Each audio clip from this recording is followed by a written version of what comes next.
Wait lang! Napaaga ata ang dating natin. Hanap tayo pwesto, guys.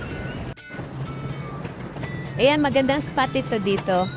Ayan, unang tikman natin itong beef. Mommy! Ayan, super yummy. Sa mukha pa lang.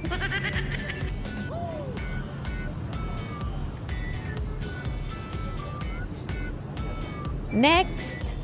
Ayan, medyo matagal-tagal pa guys. Ito naman ang aking beef steak. Andito na ang hinihintay ko. Woo!